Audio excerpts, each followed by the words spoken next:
dari absen sama.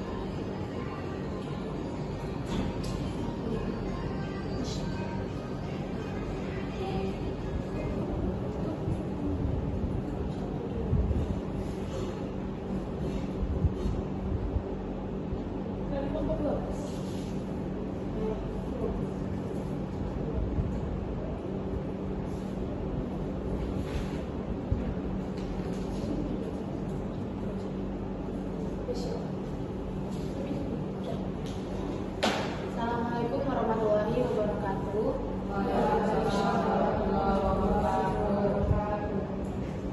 Perkenalkan, saya Nurul Maulidia selaku moderator pada presentasi pada siang hari ini. Puji dan syukur kita panjatkan kepada Allah Subhanahu wa Ta'ala yang Maha Esa karena kita dapat berkumpul dan mengikuti kegiatan presentasi pada siang hari ini. Pada kesempatan kali ini, kelompok 12 akan mempresentasikan materi tentang kebijakan dividen, bentuk dividen, pemecahan saham, dan pencatatan serta pengajiannya. Baiklah, tanpa memperpanjang waktu, saya persilahkan kepada pemateri untuk menyampaikan materinya.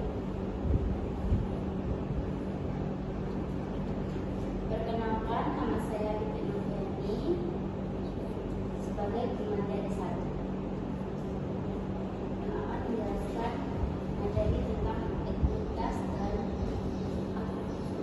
ekuitas atau saldo laba.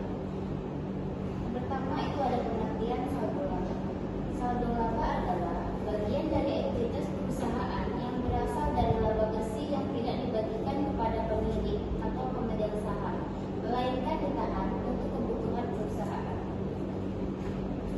Nah, ekuitas itu merupakan hak residual pemilik atas aset perusahaan setelah dikurangi seluruh kewajiban.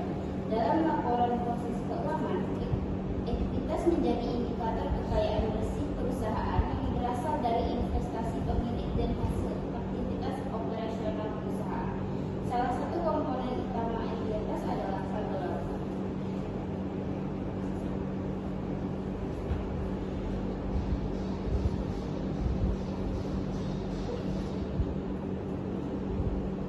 Yang kedua itu ada fungsi saldo laba. Yang pertama itu menambah modal perusahaan. Yang kedua membiayai ekspansi usaha. Yang ketiga cadangan dana perusahaan. Dan yang keempat untuk membayar dividen di masa depan.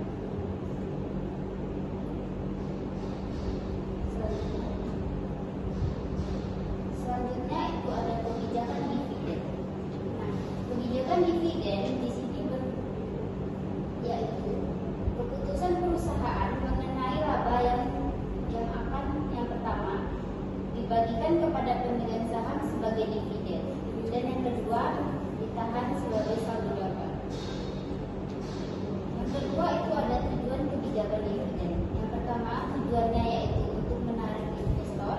Yang kedua menjaga kestabilan keuangan perusahaan. Yang ketiga mendukung perkembangan usaha. Nah, di sini ada jenis kebijakan dividen. Yang pertama yaitu kebijakan dividen stabil, yang mana dividen dibayar tetap setiap periode. Yang kedua itu ada kebijakan dividen fluktuatif, yang dimana besarnya dividen mengikuti laba perusahaan. Yang ketiga kebijakan dividen residual, yang dimana itu dividen dibayar setelah kebutuhan investasi terpenuhi. Baik, terima kasih kepada pemateri 1 yang sudah memaparkan materinya. Selanjutnya langsung saja kita kepada pemateri 2 untuk melanjutkan presentasi berikutnya. Terima kasih kepada moderator. Perkenalkan, saya Joanna Ningsih, saya dari kelompok 12 sebagai pemateri 2. Di sini saya akan menjelaskan bentuk dividen. Bentuk dividen itu dibedakan menjadi beberapa. Yang pertama adalah dividen tunai. Dividen tunai merupakan pembagian laba kepada pemegang saham dalam bentuk uang kas.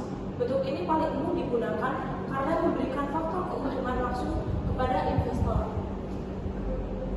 Dengan karakteristiknya, dibayar menggunakan kas perusahaan, mengurangi saldo laba dan kas, harus mendapat persetujuan direksi atau RPS. Pencatatannya saat pengumuman adalah saldo laba pada debit dan utang dividen pada kredit. Dan saat pembayaran, utang dividen pada debit dan kas pada kredit. Bentuk dividen yang kedua adalah dividen saham. Dividen saham adalah pembagi dividen dalam bentuk saham. Tambahan kepada pemegang saham. Dalam dividen ini, perusahaan tidak mengeluarkan kas, tetapi menambah jumlah lembar saham yang dimiliki investor. Tujuannya untuk menghemat penggunaan kas perusahaan, menambah jumlah saham beredar, menjaga likuiditas perusahaan. Jurnalnya adalah saldo laba pada debit, modal saham dan agio saham pada kredit. Bentuk yang ketiga adalah dividen properti. Dividen properti adalah pembagian dividen dalam bentuk selain kas seperti persediaan, kendaraan atau investasi perusahaan. Yang terakhir adalah dividen likuiditas.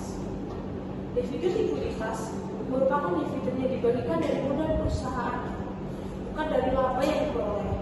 Pembagian ini biasanya terjadi ketika perusahaan mengalami penurunan usaha atau sedang dalam proses pemberhentian inovasi. Selanjutnya adalah materi pemecah saham atau stock split.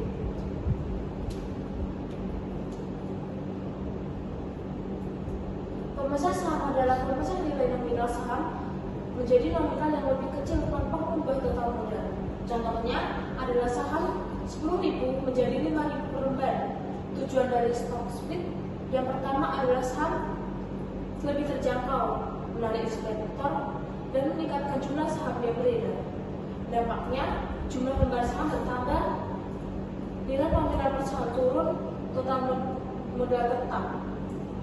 Pencatatan stock split umumnya tidak memerlukan jurnal karena hanya perubahan pada nilai nominal saham. Pencatatan dan penyajian ekuitas. Di sini ada 4 macam komponen: modal saham, agio saham, saldo laba dan cadangan lainnya. Ini adalah contohnya.